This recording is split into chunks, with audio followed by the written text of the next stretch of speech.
Hoy en Nativa Selecta hablamos con Pepa Bueno, una de las grandes mujeres periodistas de España, galardonada con multitud de premios a lo largo de su carrera, que ahora por primera vez se ha enfrentado a escribir un libro, Vidas arrebatadas, una historia sobre la insidiosa onda expansiva en la vida de dos niños de 13 y 11 años de los 250 kilos de amonal que ETA hizo estallar en el atentado de la Casa Cuartel de Zaragoza el 11 de diciembre de 1987. José Mari y Víctor, dos hermanos supervivientes de la tragedia, han contado a Pepa su historia sin tapujos, en un acto de valentía, y Pepa, a su vez, la ha transcrito sin disfrazarla, en un acto profundo de respeto y de amor a la verdad. No puedo imaginar a otra persona mejor para hacernos llegar esta áspera realidad. La realidad, como leemos en el libro de Cuando los focos se apagan, los periodistas se van y las autoridades vuelven a sus despachos, pero a las familias de las víctimas les toca seguir tirando, repartiendo de nuevo las cartas de la vida. Os dejamos con la entrevista. Estamos aquí en Nativa Selecta con Pepa Bueno. Bienvenida, Pepa. Encantada de estar contigo, Lorena. Es un auténtico placer. No necesitas presentación, pero para la gente que no te conozca, yo creo que una buena presentación, los más jovencitos que no hayan leído de tus artículos ni te hayan escuchado en tu andadura profesional, podrían empezar con Vidas arrebatadas de la editorial Planeta para conocer la calidad de periodista y la calidad humana de Pepa Bueno. Muchas gracias, muchas gracias. Me ha costado mucho a mí sentarme a escribir un libro, me ha costado mucho, me habían hecho varias propuestas a lo largo de mi vida y yo tengo mucho respeto por los escritores y decía, yo soy periodista, no escritora, y no acababa de ver el momento, pero esta historia es tan poderosa, tan de verdad, que cuando llegó a mis manos dije, bueno, esta va a ser la ocasión de sentarse a escribir. Es una historia terrible. Estamos hablando de la vida de dos niños que lo pierden todo, pierden a sus padres y a su hermana en el atentado de la Casa Cuartel de Zaragoza en 1987. Y no solo pierden eso, sino que pierden a su familia porque luego son ingresados en un orfanato. Nadie les da pautas. Estamos hablando de una época en la que a las víctimas no se las consideraba como tales, con un impacto en su vida. Una época muy dura para las víctimas, además de lo trágico de los sucesos. Mira, visto desde hoy nos parece increíble porque tampoco hace tantísimo tiempo. Yo suelo decir que me impactó el que yo acabé la carrera aquel año. Ahora cuando me metí en la historia de José Mari y de Víctor, es una historia que me parece a la vez muy lejana y muy cercana, porque es final de los años 80. Pues sí, a final de los años 80, cuando ETA empieza a hacer atentados indiscriminados, no existe una atención integral a las víctimas, no existe algo que nos parece increíble, que es la asistencia psicológica inmediata, automática, a las víctimas de un atentado en general y a dos menores en particular que tenían 11 y 13 años y que, como tú decías, perdieron a su padre, a su madre, a su hermana, su casa, sus recuerdos, sus amigos, su ciudad, porque la familia extensa se los lleva a Talavera de la Reina, que era donde vivían, y poco después pierden también su otro mundo conocido, que era Talavera de la Reina, porque los ingresan en un orfanato, en el Colegio de Huérfanos de la Guardia Civil. Que toda esa suma de pérdidas tan traumáticas a una edad tan tierna no se atendiera psicológicamente nos parece imposible, pero así eran las cosas. O que no se fiscalizara desde las instituciones la evolución de dos menores nos parece increíble, o que nadie dijera, estos niños no pueden ser guardias civiles. Primero hay que chequear cómo han superado su tragedia. Pues ocurrió, ocurrían esas cosas, porque hasta bien finales de los años 90 no empieza a haber una atención integral a las víctimas como tales. También ha habido una evolución en la sociedad, en el tratamiento o al referirnos a las víctimas. Al principio, tú lo plasmas también en el libro, se tendía a justificar, bueno, algo habrán hecho, después a mirar a otro lado, porque claro, molesta este tipo de, no sabemos cómo abordarlo o cómo gestionarlo. Y poco a poco hemos ido también como sociedad evolucionando hacia el respeto, hacia el darnos cuenta de la gravedad del impacto en las vidas de las personas que viven. Hacia la solidaridad, que es un sentimiento instantáneo y que, sin embargo, durante años en España, cuando ETA mataba militares, guardias civiles, policías, parecía que fueran víctimas de segunda categoría, ¿no? Como si la vida humana, el ser humano, no fuera algo muy insustituible, cada uno tomado de uno en uno, ¿no? Y luego cuando empiezan estos atentados indiscriminados hay mucho desconcierto, pero seguimos hasta mitad de los años 90 con el asesinato de Tomás y Valiente, el profesor en la universidad, luego la ejecución en diferido de Miguel Ángel Blanco. Ahí se produce un cambio en la consideración social de las víctimas. Es como si de repente la sociedad española, y dentro de ella la vasca, que es muy importante en esta historia, dijera, bueno, no puede ser, esto no puede ser, pero hasta entonces da la impresión de que este país que se modernizaba a pasos agigantados, que nos quitábamos el estigma de la dictadura, quería mirar hacia adelante, ¿no? Y no se detenía a comprobar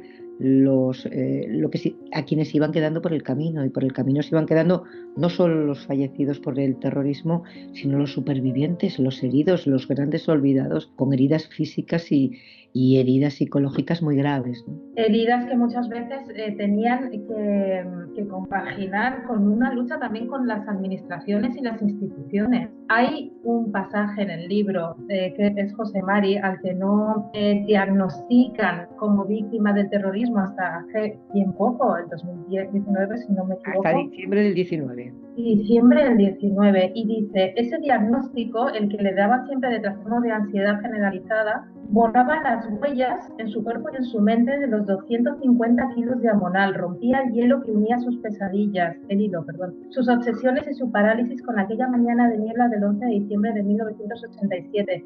No reconocían la vinculación con el colapso de su vida a los 13 años.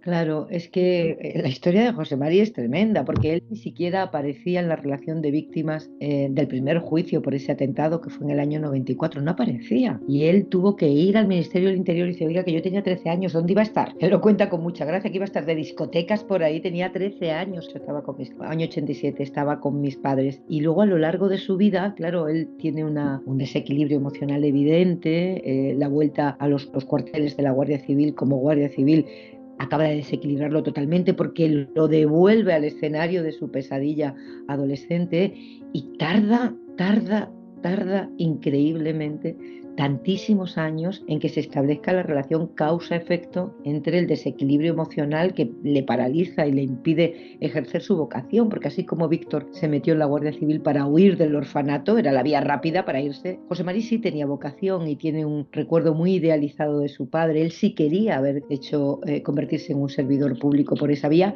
y no puede, se quiebra. Tarda todo ese tiempo, por eso yo digo que de este libro, de esta historia, me impresionó cuando empecé con ella el comprobar hasta dónde llega la onda expansiva de aquella bomba. Es que llega hasta nuestros días. Hablamos de una herida muy antigua que llega hasta nuestros días, ¿no? Tu libro, desde luego, es necesario leerlo para darte cuenta de eso. Desde que lo acabé, lo leí ayer de una tirada, empecé a leerlo y no pude parar porque entré en un proceso como que de querer llegar al final para ver la luz.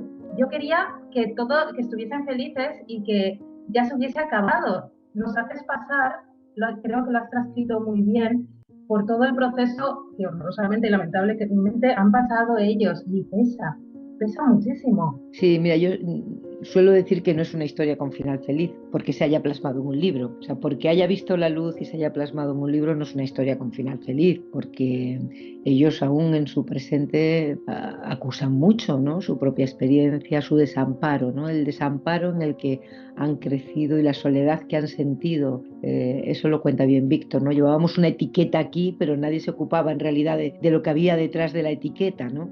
Llega hasta hoy y dices, quieres ver la luz, es verdad, ¿no? La serenidad, el momento en el que como que todo encaja. Pues es que la vida no es así para nadie, para ninguno de nosotros.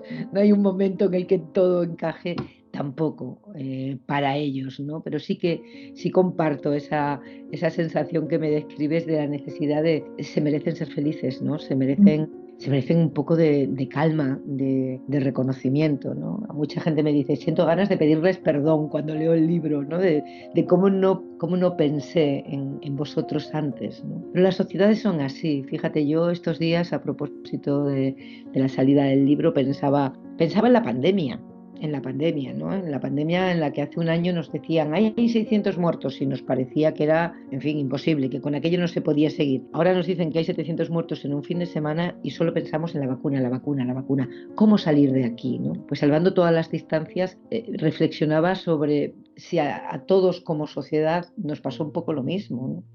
Aquello estaba allí, era un horror, era una pesadilla y mirábamos hacia adelante pensando que se acabaría, que se acabaría, que se acabaría el terrorismo de ETA sin detenernos en las personas y las instituciones. Ya se ve que fueron arbitrando medidas sobre la marcha, pero sobre la marcha y en el caso de estos menores con una desatención evidente, ¿no? Uno de los hermanos dice en un momento dado, acabé comprendiendo que el mal existe. Hay que resignarse a él. No es una resignación, pero entenderlo, existe y no hay que vivir con odio tampoco porque no conseguimos deshacernos de ese lastre terrible que nos impide vivir ahora, a partir de ahora, ¿no? De cuando se toma esa conciencia. Y luego un rasgo muy común en las víctimas, que es común a todas, que también es común a las víctimas de maltrato, que es sentir vergüenza, sentir culpa. Es terrible, aporta más horror a la tragedia. Sí, es como si fueran culpables, como si la culpa de haber sufrido semejante tragedia les responsabilizara a ellos. Efectivamente, pasa con las víctimas de maltrato, con las víctimas del terrorismo, esa sensación de yo habré fallado, ¿qué hice yo que no debía hacer para que vinieran unos asesinos y mataran a mis padres? ¿No? Sí, sí, pues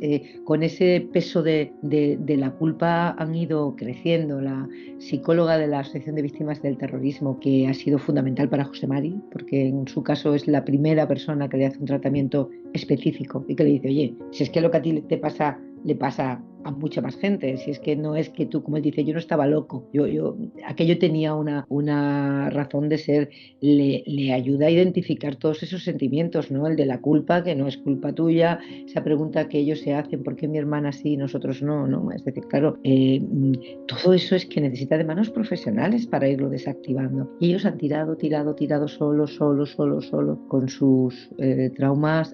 Son muy valientes, ¿no? Yo le digo, sois muy valientes porque habéis llegado hasta aquí sin acumular odio, sin acumular rencor, con una desconfianza total que es comprensible, una desconfianza absoluta y un descreimiento ante las instituciones y el resto del mundo tremendo. Solo le abren su corazón a muy poquita gente. Por eso yo me sentí tan afortunada, ¿no, Lorena? Me sentí muy afortunada con que me quisieran contar su historia, porque es la tragedia íntima, ¿no? Es lo que más nos cuesta contar, lo íntimo, el fracaso personal, la caída en el alcohol, el fracaso de tus relaciones. Eso es muy difícil de querer contarlo en general, y para ellos que desconfían tanto y con motivo de todo y de todos, fue muy valioso para mí que lo pusieran en mis manos. Iba a preguntarte cuál es el precio que has tenido que pagar a nivel emocional por escribir este libro, pero quizás sea más lo que has ganado a nivel humano y el aportar tu granito de arena, aportar un poco de luz en la vida de José Mari y de Víctor, que han sido tan valientes como dices, por supuesto. Pues fíjate que me niego a pensar qué precio he pagado yo, que he escrito este libro cómodamente instalada en mi casa, que he conocido esta historia con ellos. O sea, conociendo su historia, una relativiza cualquier otra cosa que te pase. Es duro, ¿no? Enfrentarte a eso. A mí me ha hecho mucho reflexionar sobre a dónde mirábamos, ¿no? Los periodistas que nos vamos a buscar historias al confín de la tierra y que ponemos foco sobre grandes tragedias que ocurren muy lejos, y estamos aquí rodeadas de historias muy poderosas de gente muy cercana a nosotros, ¿no? A mí me ha hecho reflexionar muchas cosas, ¿no? Y claro que te cambia, ¿no? No entras en esta historia y sales siendo la misma. No, no es posible, ¿no? Tienes una manera o has tenido una manera de escribirlo muy...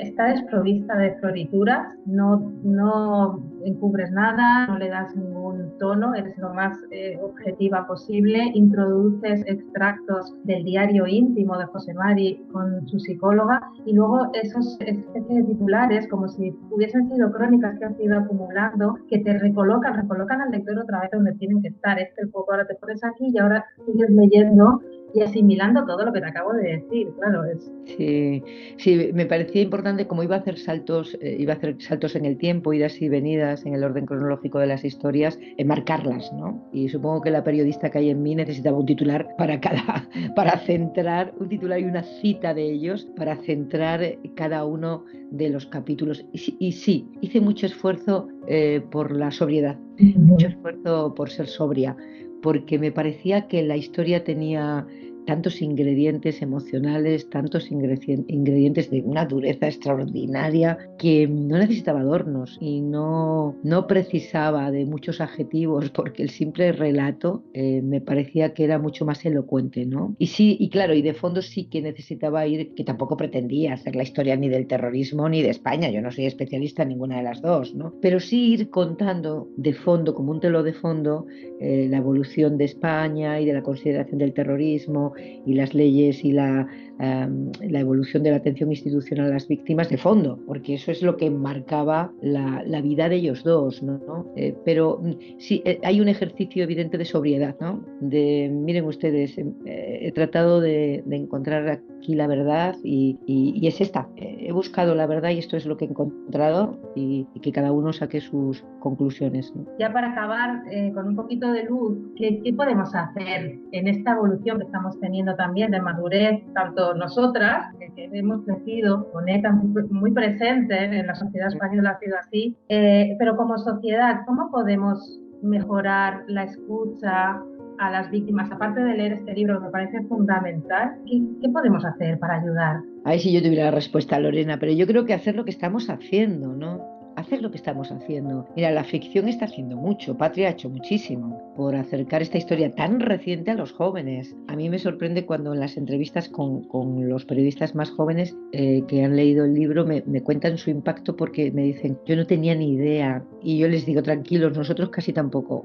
Nosotros casi tampoco de que esta tragedia íntima seguía proyectada al presente. ¿Qué podemos hacer? Pues un poco lo que se está haciendo, ¿no? Ahora que ETA ya no está, que ETA ya no existe y que hay, por lo tanto, hay cierta distancia que te permite una aproximación a los acontecimientos muy distinta, ¿no? Pues cuando las víctimas quieren, porque yo creo que no se puede hablar de las víctimas. He hecho mucho esfuerzo en individualizar cada caso, ¿no? Porque no se le puede poner una etiqueta a la gente y despacharlo con eso, ¿no? Comparten el dolor, comparten la injusticia que han vivido, pero luego cada uno es un ser humano con sus circunstancias, su manera de digerir lo que les ha pasado. Ellos son dos hermanos que estaban en la misma casa y la han digerido cada uno de una manera completamente distinta y su vida, su evolución personal es diferente, ¿no?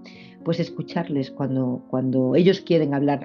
Esto venía que no se puede forzar tampoco, ¿no? Yo creo que hay que respetar absolutamente la manera en que cada persona decide convertir una tragedia, un dolor profundo, en energía para seguir viviendo. Y ahí no hay fórmulas, ahí no hay fórmulas. Hay víctimas que han decidido el activismo político, hay víctimas que han decidido la privacidad absoluta, hay quienes han querido compartir un poco, hay quienes no han querido compartir.